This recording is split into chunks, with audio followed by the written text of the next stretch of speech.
Hey folks, Dolph Van Dale here, and this is going to be kind of a thread response, sort of. What am I talking about? Was watching the Vinyl Guru, one of her latest videos. She kind of put out the gold standard of artist, and she gave like three of her favorites and was kind of asking for like 3 to 5. I got carried away as usual. I've got a few more than 5, but these are from all kinds of different genres and just people that I have really kind of talked a lot about and pushed a lot on this channel. And so I don't know that there will be any surprises in this stack that I've got. But like I said, I went a little crazy. So let me just jump right into it, okay? And get through these artists. And you can tell me what you think at the end.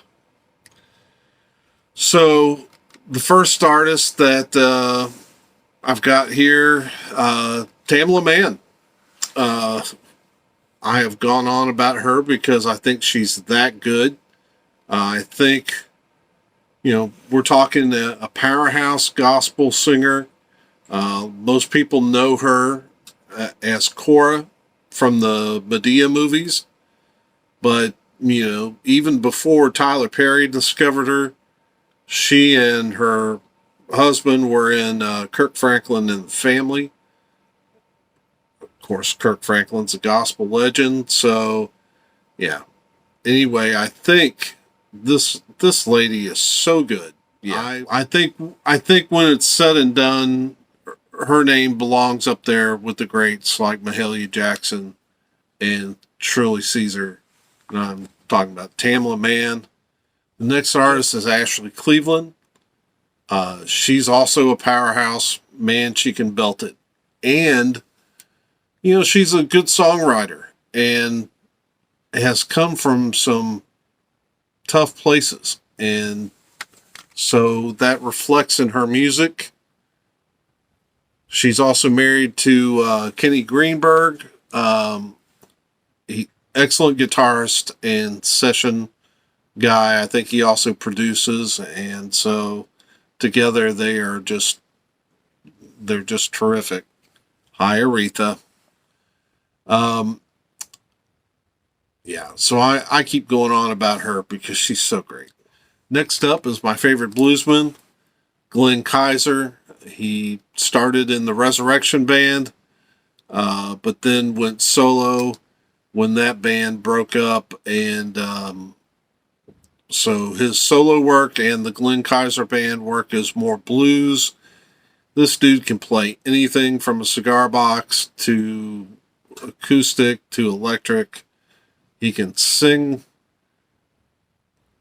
Just a phenomenal vocalist. This next lady I'm going to continue to go on about because she's so good. Blues artist Samantha Fish. I know I talk about her all the time. I have to kind of rotate the albums that I show, so I'm not showing the same one all the time because I talk about her that much. But she's such a great singer and can shred on a guitar. And one of my favorite artists, probably the top of my wish list for, or bucket list for artists that I want to see live. And when it comes to jazz, these are the standard bearers. We're talking John Coltrane and Miles Davis. And these two albums are probably the best 2 jazz albums ever made. And they deserve to be part of the gold standard because they are that good. In my collection, I probably don't have any more albums or CDs by one artist than I do Johnny Cash. And he's that important to me. I just admire him both as a musician and a human being, and just think the world of him. and I don't pass up Johnny when I can find him. And so when it comes to country music, I've also got to talk about Buddy Miller, and he is phenomenal. His wife is a world-class songwriter. She doesn't perform or tour as much simply because of her health issues, but man, Buddy gets it done, and so talented, incredible vocalist. I mean, his voice, like Johnny's, was just made for country music, and such an exceptional guitarist. There's hardly anything that Buddy does that isn't absolutely spectacular. He served as Emmylou Harris's band leader, also for Robert Plant. So he's got the credentials too. And when it comes to soul, man, is there a more gifted singer ever than Al Green? The guy makes everything seem so effortless. And actually, I didn't come into his music till he was already Reverend Al Green and doing gospel. I had to go back and learn all of the baby making music, but man, what a talent, and stylish. Yeah, we're talking Reverend Al Green. Of course, we've also got to mention Aretha Franklin, Queen of Soul. So powerful, so versatile in what she does, but she was the real deal. The next band is probably my favorite of all time. We're talking Stryper, and much maligned, but I'll put this band up against anybody. I think the yellow and the black, the gimmicks kind of probably play into the whole not getting taken serious stuff, but man, Michael Sweet can sing with anyone, and it's not too often you see a lead singer who can keep up with the lead guitarist. And that twin guitar attack, I think, makes Stryper one of the elite groups in heavy metal. And yeah, so yeah, I love this band, and we'll keep talking about them. However, when you're talking gold standard, I don't think any band has ever earned that claim more than Iron Maiden. They have everything that you'd want from a heavy metal band. Great lead singer, instrumentalists that are second to none, and they do all the other stuff right too, from their stage show to having probably the most iconic mascot and logo, easily recognizable logo. What does Iron Maiden not have? Now we get to the nitty gritty, and these next three artists are special, and they're at the back for a reason. When it comes to female vocalists, I don't know that there was ever a singer that had a more pure voice or could interpret a song quite like this young lady, and I'm talking about Eva Cassidy, Washington, D.C. area musician that didn't get famous until after her passing due to cancer.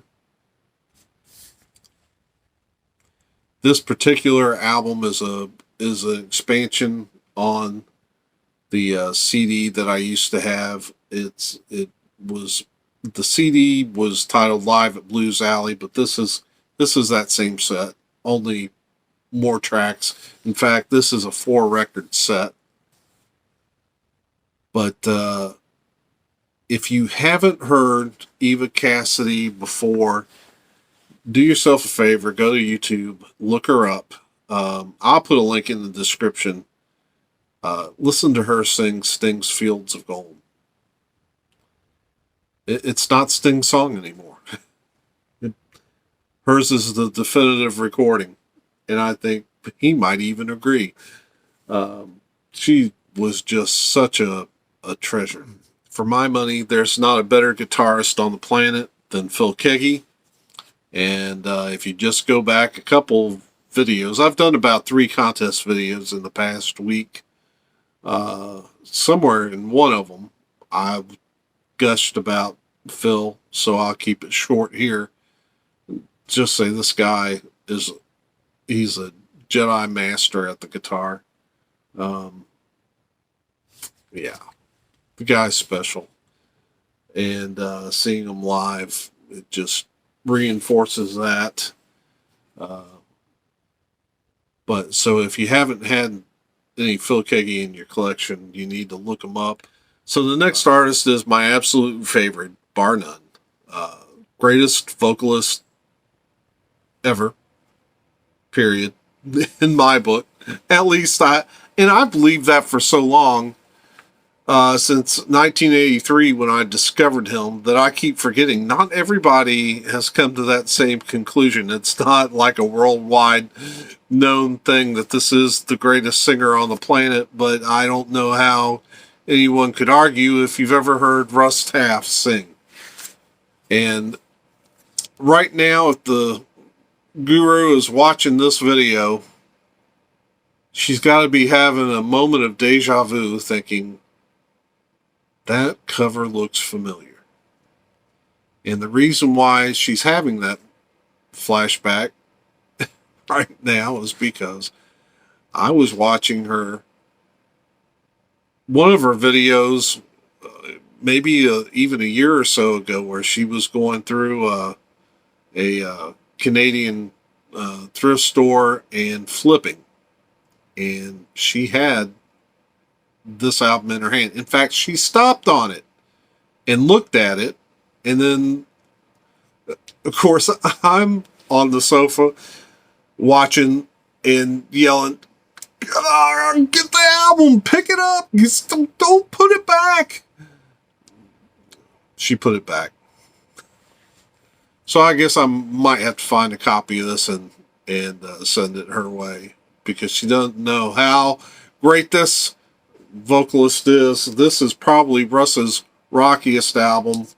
It has some great stuff on it, including his cover of The Calls, I Still Believe. Yeah, this guy is soulful, passion galore. Well, and he's got the accolades too. 3-time Gospel Music Hall of Famer, even though and his work has encompassed everything from pop to rock to country to gospel.